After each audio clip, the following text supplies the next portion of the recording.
7:03, we have a quorum. The meeting of the Architectural Preservation District Commission is beginning. I have to read the draft script for remotely conducted open meetings. Confirming member access. As a preliminary matter, this is Richard McGrath, Chair of the Architectural Preservation District Commission. I will do a roll call to confirm that all members and persons anticipated on the agenda are present and can hear me. Nobody's on the agenda, so members, Colin Dyer. Here. Brian Cochran. Brian Cochran here. Anthony Nicastro. Connecting. Can you hear me, Anthony?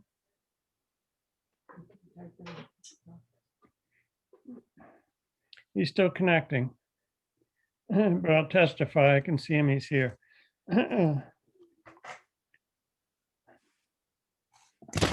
Good evening. In accordance with the requirements of the open meeting law, please be advised that this meeting is being recorded and broadcast over the Lunenburg Public Access Channel. And this meeting of the Architectural Preservation District Commission is being conducted remotely. The town of Lunenburg, in response to the COVID-19 coronavirus, is currently following the guidance from the Lunenburg Board of Health, Mass Department of Public Health, and CDC regarding the virus and steps communities can take to prevent the spread. And all town facilities are only open by appointment only at this time. In accordance with the governor's order suspending certain provisions of the open meeting law, GLC 30A20, all public meetings are being conducted remotely. The order, which you can find posted on the town website on the COVID-19 Information Center page, accessed through the town manager's webpage, allows public bodies to meet entirely remotely so long as reasonable public access is afforded so that the public can follow along with the deliberations of the meeting. Ensuring public access does not ensure public participation unless such participation is required by law. This meeting will feature public comment. For this meeting of the APDC is convening by Zoom conference as posted on the town's website, identifying how the public may join. Please note that this meeting is being recorded and that some attendees are participating by video conference. Accordingly, please be aware that other folks may be able to see you and that take care not to screen share your computer. Anything that you broadcast may be captured by the recording.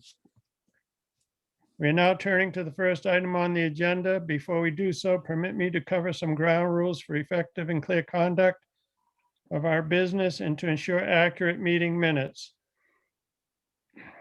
I, Richard McGrath, will introduce each speaker on the agenda, which there are none. If there were their remarks, the chair will go down the line of members, inviting each to name to provide any comment, questions, or motions. Please hold until your name is called. Further, please remember to mute your phone or computer when you're not speaking.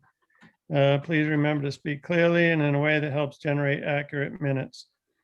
For any response, please wait until the chair yields the floor to you and state your name before speaking.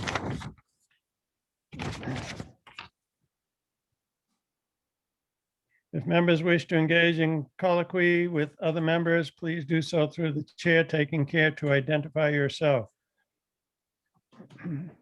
For items with public comment, after members have spoken, the chair will afford public comment as follows. The chair will first ask members of the public who wish to speak to identify their names and addresses only. Once the chair has a list of all public commentators, I will call on each by name and afford 3 minutes for any comments. Finally, each vote taken in this meeting will be conducted by roll call vote.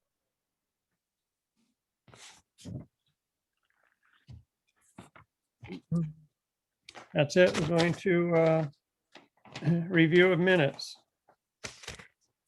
Yep, I have the minutes from the last meeting, if you'd like me to read through those, Richard. Yes, I would like to hear those, please. Okay, so the minutes from January 20th, 2021. Members in attendance: Richard McGrath, Colin Dyer, Tony Nicastro, Brian Corcoran. Meeting was called to order at 7:02 p.m. Richard outlined the meeting held on Zoom and then gave ground rules for the meeting. Minutes from 12/16 were unanimously approved, and the January 12th, 2021 were approved with the amendments. Meeting started out, Colin discussed the use of the district map, contributing properties, and adding numbers to those. All agreed it would be a good goal for the APD.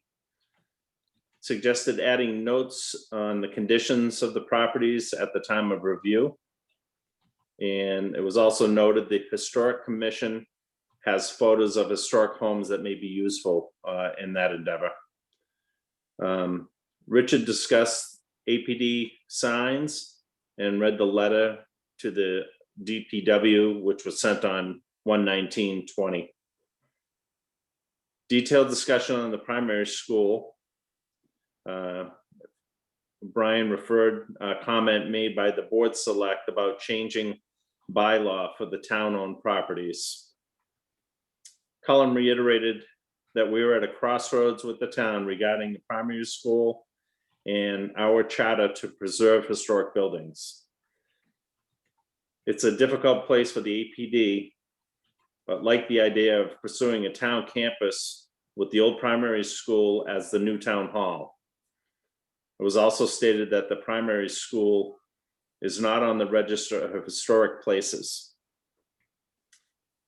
Richard discussed the preservation of Massachusetts organization and how it may be helpful, useful for a resource reusing the primary building. Tony mentioned that he was for gutting the primary building and reusing it. Concerning the request for the primary building purchase, the APD was not notified by the town. Richard gave background of how the APD bylaw was developed and created with the Historic Commission, and stated it was a very well thought out process. There were many questions and answers and long meetings. Once drafted, it went to the board select, and then new changes were made. Then it was approved at town meeting. Next bullet. All APD members agreed the commission should be notified of any new discussions regarding the primary building. Tony mentioned he would research potential grants that might be available for the building. The campus and green space were discussed. The question is, anyone else doing a similar green space of old buildings? This idea might be a good thing to investigate. The Brooks House property was discussed. The last discussion with the board select on this topic encompassed the lot size, the parking area, and those were the primary concerns. APD is not sure of the status of this topic at this point. The next APDC meeting is tonight, and then the meeting adjourned at 8:14 p.m. I motion to accept those minutes. Any discussion? Is that sounds all right to me.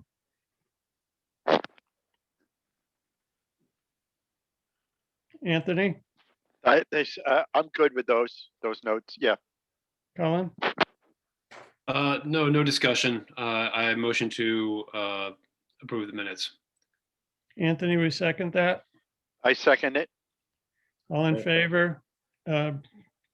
Colin, Colin Dwyer says aye.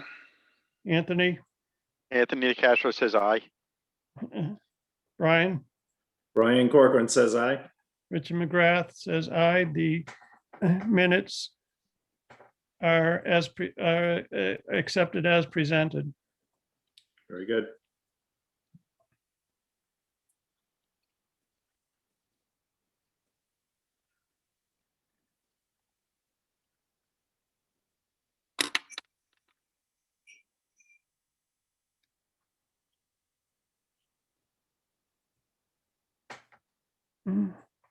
Review of the second minutes. We was last time, I think, Richard. Do you want me to read those again, or? What meeting was that you just read? That was from our last meeting that we had. And there was one that you sent with that one? I sent that one, yes. I also sent the one that was amended. There was only like a Oh, all couple right. we changed, so I made that and I just resent it, that's all. Okay, I understand. Yep. All right. There's no public to comment to us, so we're going to new business. Town Hall and Ritter repairs. I've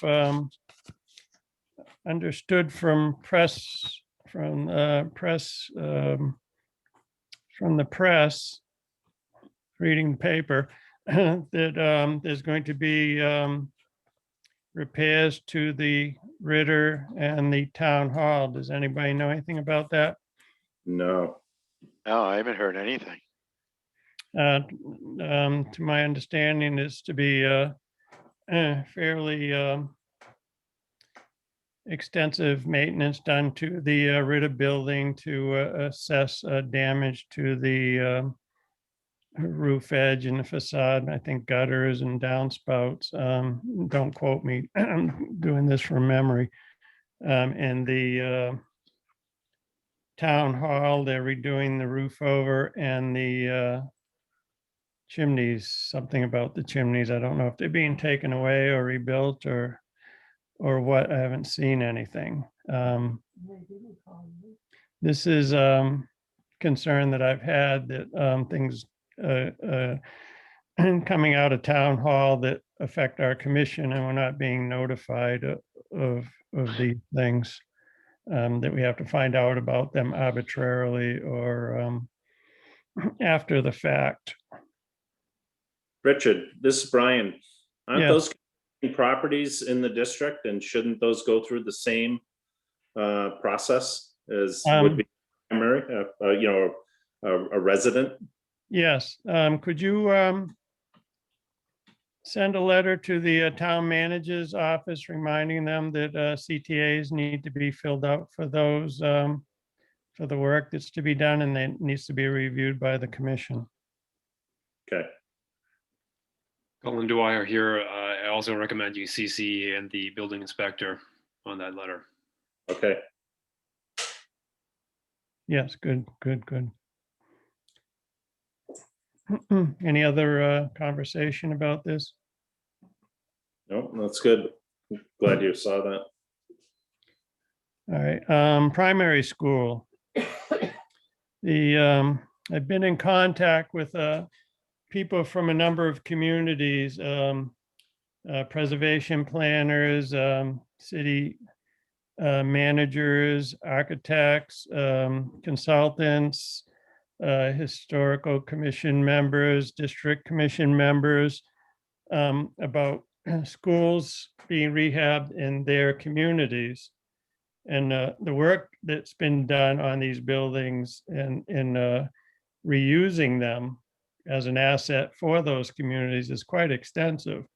In the Winchendon, they're presently rehabbing 4 of those schools for different purposes, including, I think, elderly housing. In Leominster, they recently, which I noticed last year, they recently rehabbed the Carter Junior High School, which was a really nice brick building that had been vacant or barely used for decades. And there was a lot of talk about that was going to be torn down, and it's been totally restored. It's beautiful.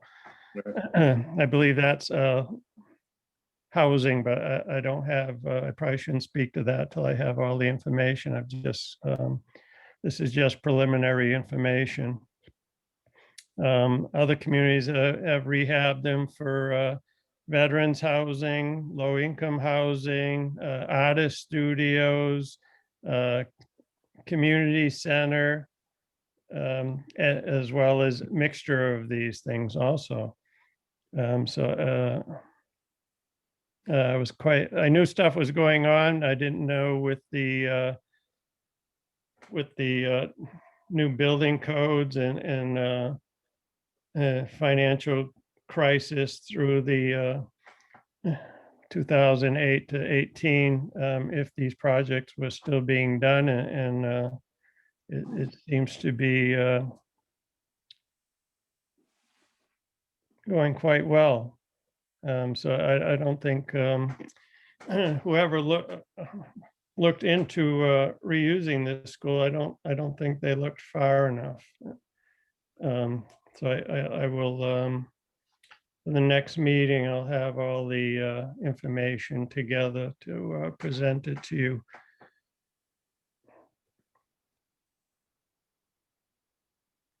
Any conversation?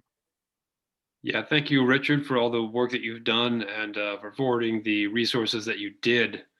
I thought it was just interesting, just the links that you sent along. As long as you can keep us updated on your work, I'd be interested in following along on what you're discovering. All right. Yeah, definitely. Yeah. Yeah. Yes, There's it was. a lot to do, but it's I think the building's worth it. It was a center of the community since the 20s. You know, it's in the center of the town. Everything revolves about that. All the people go through there, the kids, the parents, and kids grow up there. It's a part of everybody's life. Just to erase it unnecessarily, I don't think it's I think it needs to be looked at closer. I agree. Richard, this is Brian. I get the Lunenburg Ledger. I don't know if anybody saw on Friday, February 5th. On the front page, it says sticker shock. TC Pastios Committee, his preliminary costs on renovation. I guess it's really way over budget, millions over budget. And I know, there was mention when we had our meeting with the board select that it was brought up towards the end of the meeting, maybe that would be a better idea to have that as the campus. I'm wondering if, this sticker shock of being way over budget, maybe it might, renew that thought of, using the primary school as the town hall and there. Yeah, I think the whole issue of that building warrants a lot more discussion, particularly because we weren't too involved with decision making on this. Right. Mr. Corcoran, this is Colin Dyer. How do you suppose that we could begin pursuing that? I mean, I think it's a good idea to pursue the idea of having a town campus around the end of School Street there. I'm a little bit of a loss just how to begin that whole process. How do we begin exploring that or building momentum behind that idea? Yeah, I hear you. I mean, it would have been nice if the board select, I guess, offered, to work through and see if there were ideas for that. I think at this point they made up their mind that they want to destroy the building, right? They want to tear it down. Is what it sounded like to me towards the end of that meeting. I agree. I'm kind of at a loss of how we'd bring that about. I guess I'm open to ideas, what people think. Katie Adams had an idea previously of that campus, correct? She spoke That's right. at our workshop. Yes. So if someone contacted her and got a better idea of what she was thinking before, and if that could be in play again. Well, then, Colin Dwyer here, I will volunteer to do that. I'll contact Katie Adams. Thank you. Excellent. Okay, good, Colin, thank you. Also, there's a number of different sources of funding that other communities have resourced, including the CPA, which we're not tied into yet, but there's tax grants for historic rehabilitation if that building was on the National Register. There's grants there. There's grants from housing authorities. There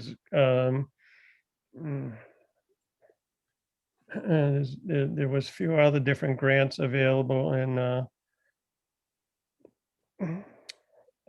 so there were different ways to fund those rehabs that other communities were taking advantage of. Some communities had the buildings and sold them to the developer and kept the deed for the land around them. Other ones sold them to the developer leased back to the town for use. There's a lot of different things. I was amazed at how much was going on. Yeah, it looks like there's a lot of different ways to do this, isn't there? Yes. Yeah. One thing I did have in my notes from last meeting was that Mr. Nicastro, you did say that you would look into some of these grants and what was available out there.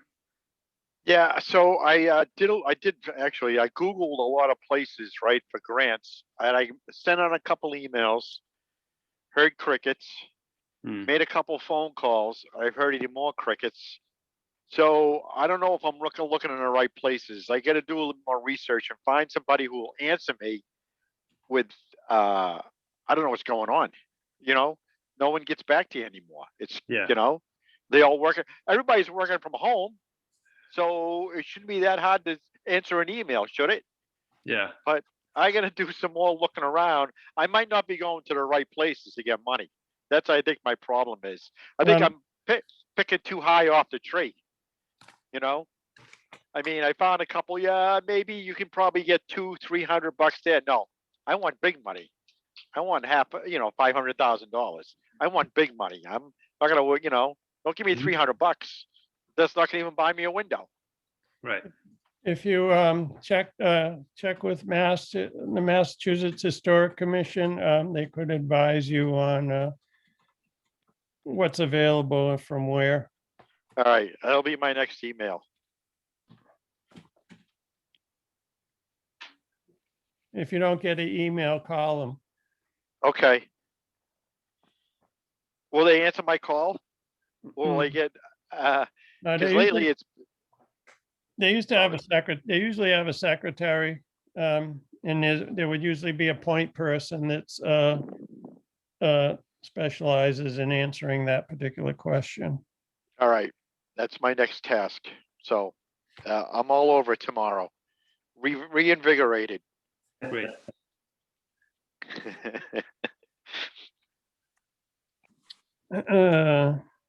Next item on the agenda.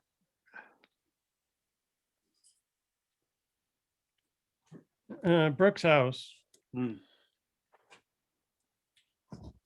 Anybody hear anything? I have not. No, I have not heard anything on the Brooks House at all.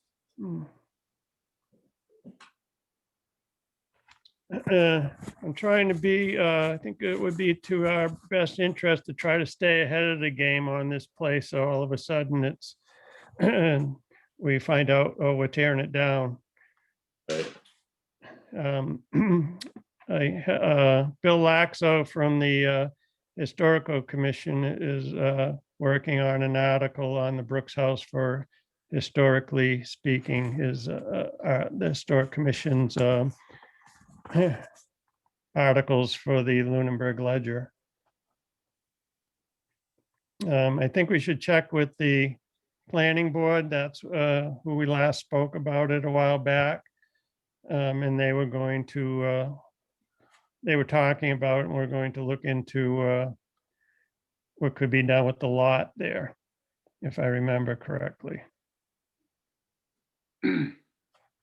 Yeah, I think we'll need to, Colin Dyer here. I think we'll need to go back and look through the minutes because I I remember the workshop, there were a couple specific points that we brought up that they said that they would have to look into.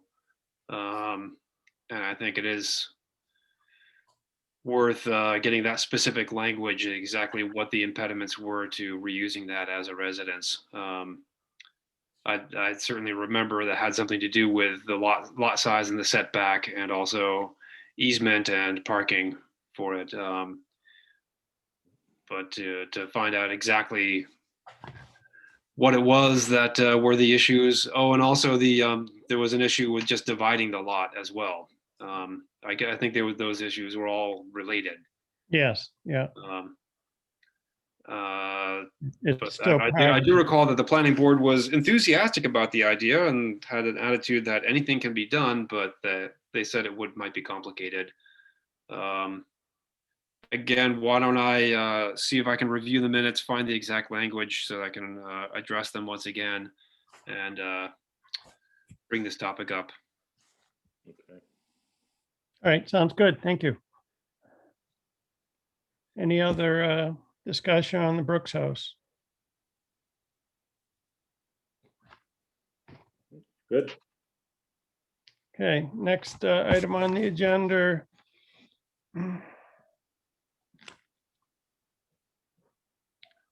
I think I lost the agenda, place on the agenda.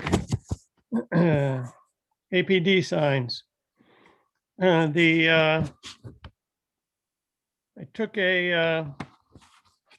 so the sign on Highlands missing, as we noted in our walkthrough.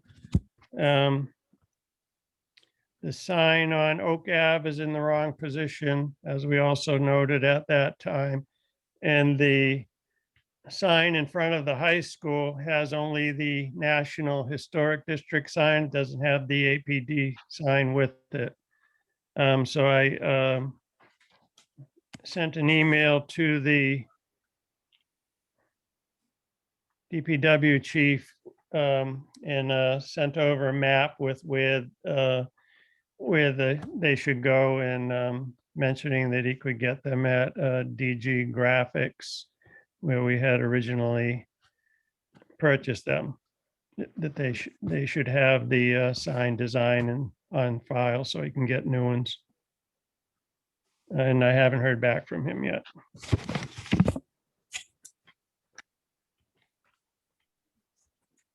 Any discussion, APD signs, questions? No. Next item, primary school. I had a question. I wanted to know if Brian, you could send a letter to the town manager and find out what the RFP cost was, the request for purchase for the primary school. We were never, we weren't involved in any of that, so we had no idea what they were asking for it. Okay. I mean, if you're asking $300,000, you might not get a Right. response, but if you're asking a much lower cost, we don't know what the cost was and reasonable for what needs to happen with that building. As far as So you want information on what that RFP was when they sent it the last Yeah. time? Yeah, we want to know what that number is. Okay.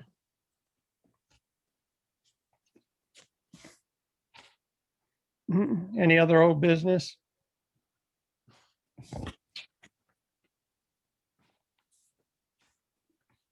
No. Other business, I did the annual reports and sent those out. I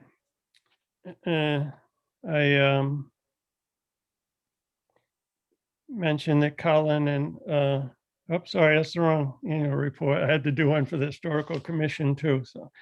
Any discussion on the annual report?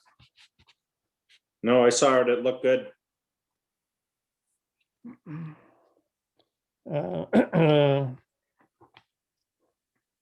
Next item, budget requests. We've been in existence for, well, as a formative committee for 2 years, and then now as a commission for 3 years, and we don't have a budget. The town manager mentioned maybe a year and a half or so ago that she wanted us to have a budget, but I haven't heard anything. So Brian, could you, in your letter to the town manager, request a budget, operating budget for the APD? Sure.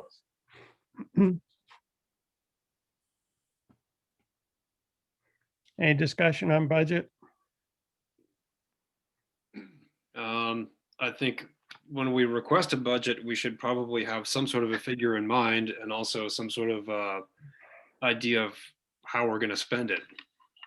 Don't you think? Yeah, I agree. What, All right. what would we be spending it on? I guess that would be one of the things, I guess, for us to come up. Why do we need a budget, I guess? Expenses like the architectural preservation district signs, bronze plaques for the different parts of the different antiquities in the town, like the town pound. There may be other properties that need one.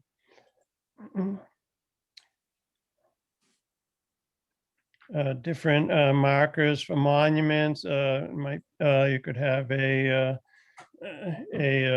historical marker for the Luther Burbank house. He was a gentleman of national as well worldwide acclaim, actually, and he did some famous work there in his early years.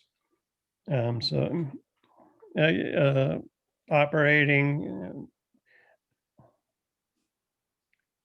Yeah, I could, Printing. sorry, go ahead.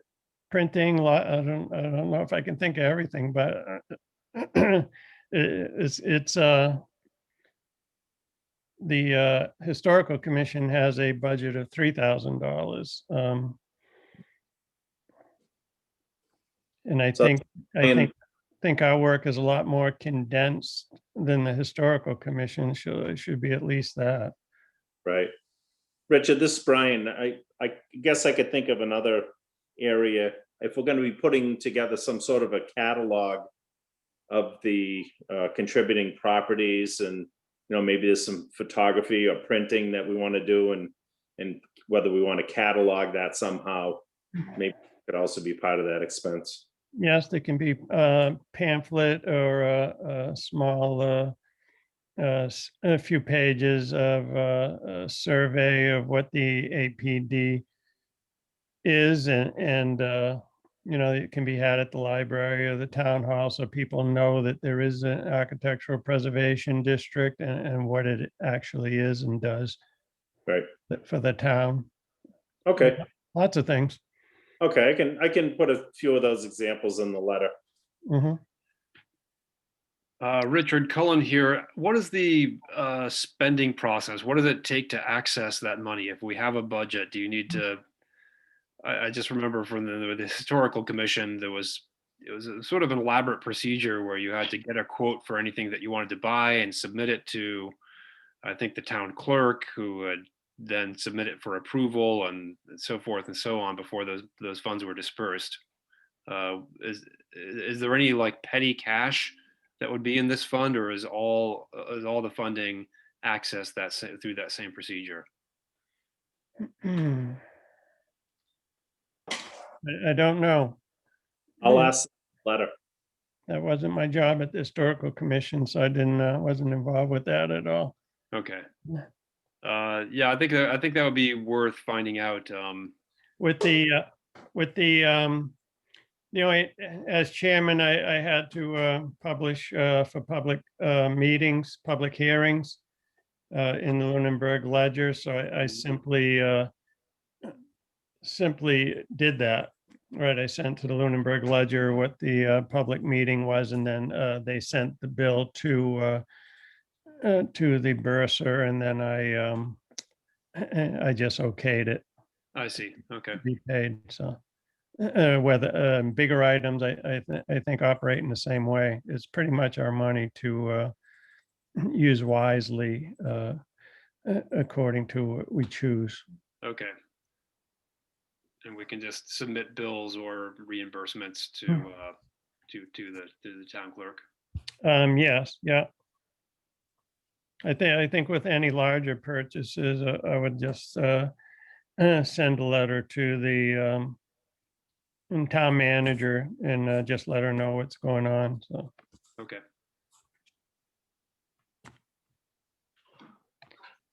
next item on the agenda. I would like to submit for your consideration the idea that we establish an annual endangered list of properties in the district for publication in the Lunenburg Ledger. So people are aware of deteriorating conditions of historic assets in the town. Any discussion? Would that be in the APD Yeah, district? in the, for the APD, yeah. So I made a rough list with the primary schools endangered, the Brooks House, the town pound is endangered in its present condition. Endangered could mean either in danger of being demolitioned over time because of neglect, or just in need of some bad repairs, or also the Methodist church steeple has been deteriorating and losing parts for a number of years, so that's an endangered part of that architectural structure. And would the purpose of this just be to raise awareness of these cultural resources, or? Yes, to arrange it, make awareness of the cultural resources and just bring it to mind of people. Well, maybe these things need to be repaired or to looked out for. In private property, maybe there's nothing that can be done. Well, I think there's always something that can be done, although an owner of a property might not want to do anything or spend the money and just leave it as it is.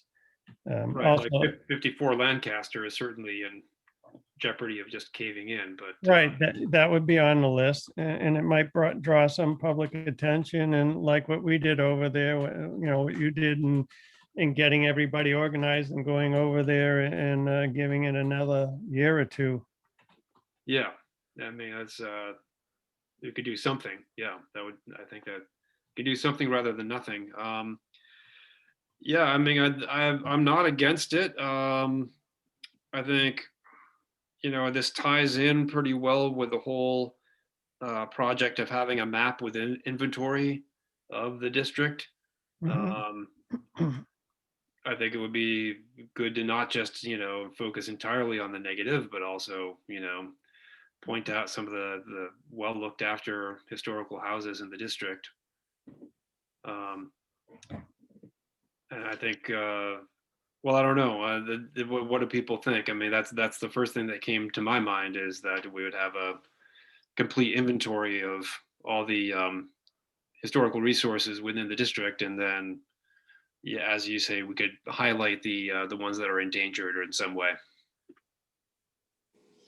Yeah, this is Brian. I like the idea of the endangered, but I also like the idea of maybe focusing on some of the positive, you know, like the one on 2A there across from the post office. I mean, that was quite in disrepair, and it's really looking quite well. So, I mean, that's a nice, good turnaround.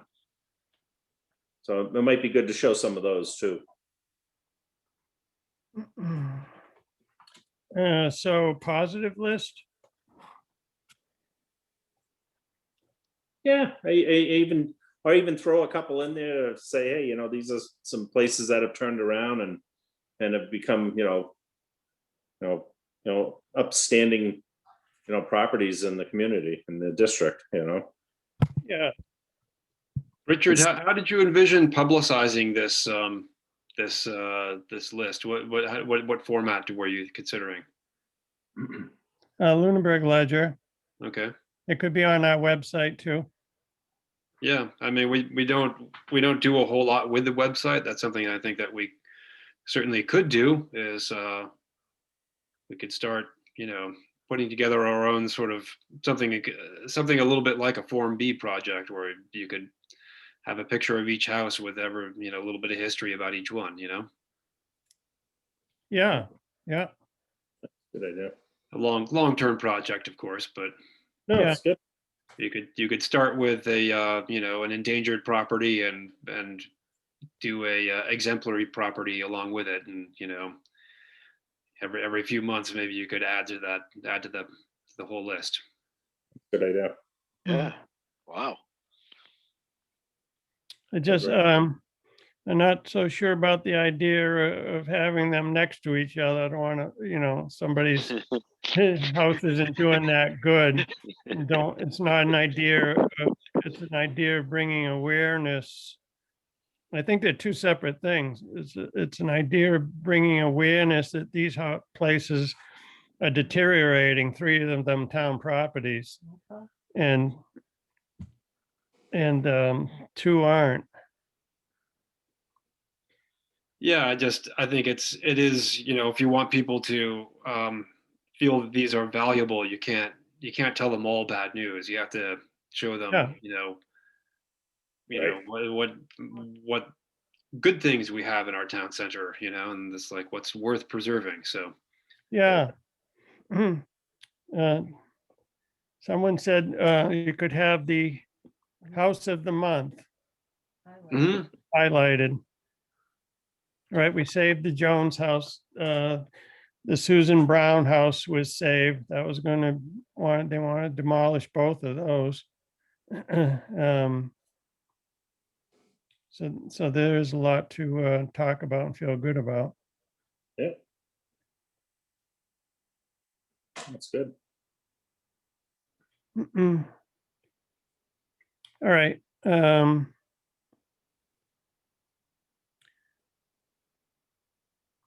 So that's another project Okay. we're gonna have to do.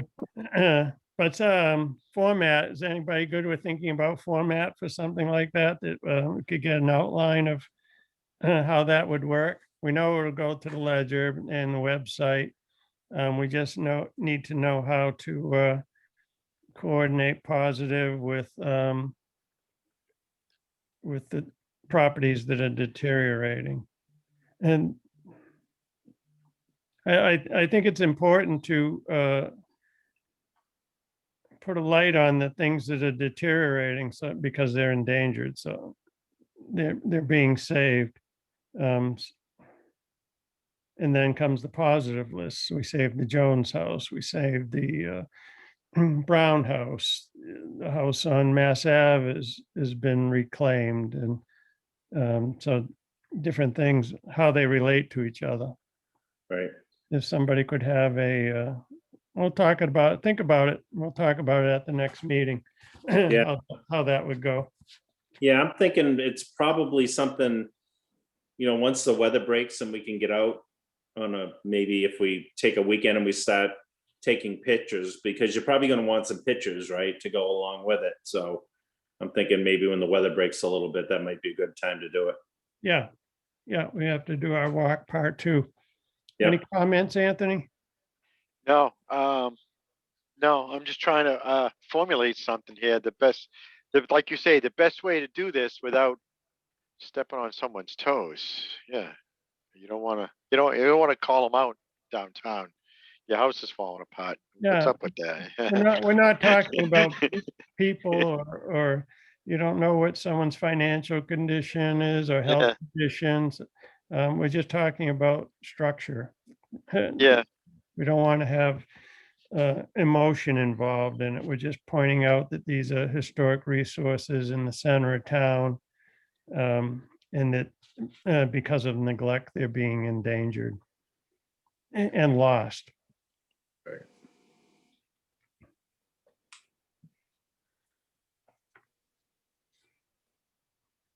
we had a CTA came in, I think it was yesterday, for 116 Lancaster Street. There's a, they want to put solar panels on the roof. I received the CTA from the contractor. The house is 1945, so it's 75, 76 years old, so it comes under the age that we need to look at. Mr. McGrath, are we prepared to deliberate on the application tonight? No, Yeah. no. I'm just giving you the highlights of it. I called the contractor this evening to find out about the where the solar panels were going, if they're on the front of the house or the back of the house. The house is 1945, but it's been totally rehabbed inside and out, so it has nothing to do with 1945 anymore. So it looks like a brand new house. So it doesn't have any historical value that I can see. Yeah. So, but I thought you guys would have some questions for the contractor, so I wanted to talk to him, but he didn't call me back. Okay. I mean, I thought that was a pretty good application, honestly. They included a lot of diagrams and supplementary material. And it looked to me like they were intending to install the panels on both sides of the roof. That the Yeah, it showed the air. Yeah. huh? It showed an aerial view on the top of the roof, I believe. Yeah. That was my impression. So yeah, I guess that would be the main thing that we'd like to see. Though, I'm honestly, as you say, Richard, I'm not sure as it really matters. Our job is to preserve architecture. There is a consideration of how changes fit in with the, how suitable or appropriate they are to the surrounding structures. But the proposed alteration doesn't seem to actually alter or demolish or in any way interfere with the preservation of the core structure. So I would be inclined to approve this. I guess I would like to know a little bit more about what it will look like from the street, but I don't know. Does anybody else have any opinions or discussion on it? Well, this is Brian. We talked about this before, with solar. I mean, what if it were, one of the real old houses in the center of town, right in the center, let's say, and somebody wanted to put solar on the roof and it was, quite visible from the street. What would we say? I don't know. I have different thoughts. I guess part of it, I guess the panels could be removed. I don't know that it's actually a permanent structure to the point where, it couldn't be put back to what it was. Solar's getting a lot of, gaining a lot of, energy right now, I guess. People are looking to put them on the roofs and whatever. So I guess it's something we need to discuss as a group, how we want to handle that. I would think that I think they'd have to be taken on an individual basis too. Right? You're trying to preserve the appearance of the town, right? If you take wood siding off and replace it with vinyl, the whatever the composite, it needs to look like what was there, right? The siding's right, and putting solar panels on the front of 1790 house is a major alteration to that structure. Yeah. Whereas the 1945 house is, it doesn't have any historical significance. Putting solar panels on that is a different thing, the way I see it. Yeah, no, I think it's, you know, the way I would frame it is just that solar panels are, you know, more congruous with some structures than with others. Yes. And that would be part of our decision-making process. Anthony, what do you think? I mean, I drove by there. It's a asphalt shingle roof. I mean, if it was a slate or a very intricate roof with any copper or something, I mean, it wouldn't, like, as we say, alter the structure, but it would take away from the I want to say the image, the enhancement of the building. So I mean, it's a case by case basis. You know, it's in the district, but like you say, it's a how it's 75 years old, but it's not 75 years old because they already redid it. So I mean, I read it, I looked at it, I did a drive by earlier tonight. I mean, I'm the same with Colin. I mean, I put solar panels on my house, so but they're on the back. I'm willing to, you know, I'm like, I'd approve it. That's just me. So do you want to act on this tonight, Colin? Are we able to? I know it wasn't on the agenda, but I guess the applicant doesn't need to be present. Well, could there be public comment against it that we should be open to? I suppose there could be. I guess. I guess then it's a procedural matter. I mean, does there need to be public comment? I know for a major alteration, we need to have a hearing, a public hearing, but I don't think this is a major alteration. I think this is a minor alteration, and that we can effectively say that that our guidelines and restrictions don't apply. I agree. All right, so we'll vote on it. There's an application for certificate to alter 116 Lancaster Street to put solar panels on the roof. I need a motion to accept the certificate. I make a motion. Oh, sorry. I beg your pardon. Please speak. Go ahead. I was going to make the motion to accept the certificate. Is there a second? I will second that. Colin Dyer. All in favor of accepting the application for certificate to alter for 116 Lancaster Ave for solar panels to be put on the roof? How do you vote, Brian Cochran? Brian Corcoran, I approve the CTA. Colin Dwyer, Colin Dyer approves. Anthony Nicastro, Anthony Nicastro approves. Richard McGrath votes aye. The certificate to alter 116 Lancaster Ave for solar panels is approved by unanimous vote.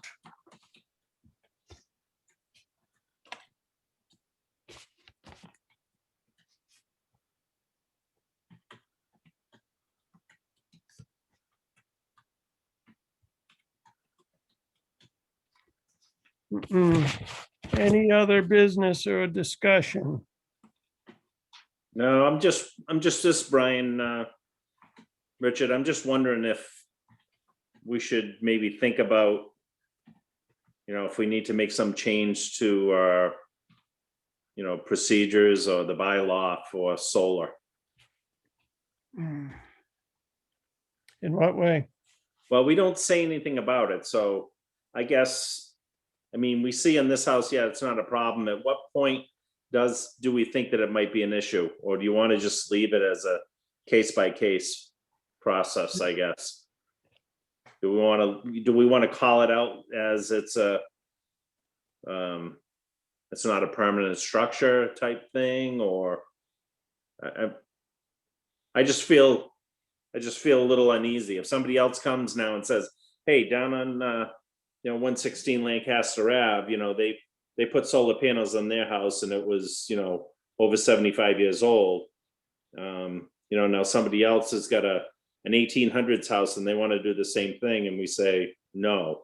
What's the reason, I guess, at that point? I'm just bringing it up as a for instance.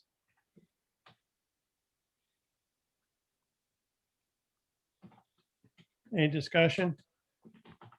I think it's a good point.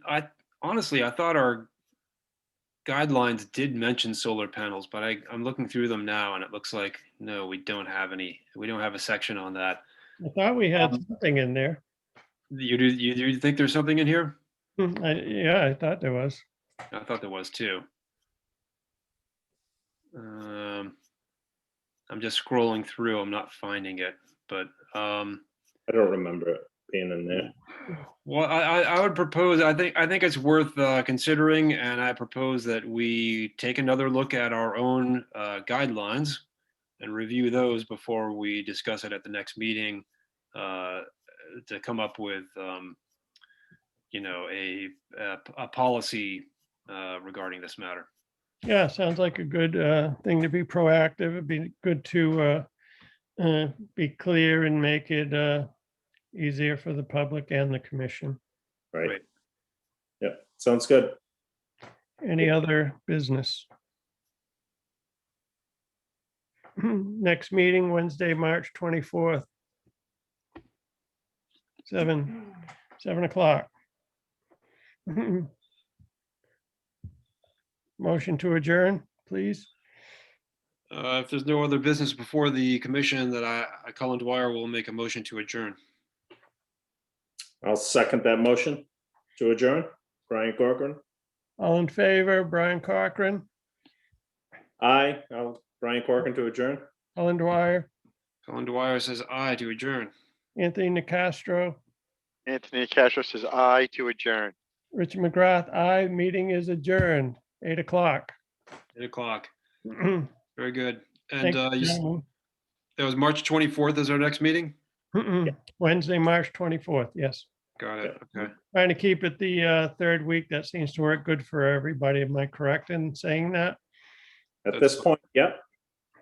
Good. All right. And then we have April's is scheduled the same week, and then we can discuss that that evening if that works, and we'll continue the meetings accordingly. Yeah, that might be a meeting I might not be able to make. Or we'll have to probably either pull it in a week or push it out a week. I think so. But we'll wait until we get a little closer. We'll talk about it next meeting. Thank you. All right. Very good. Night, gentlemen. All right. Good night. Take care.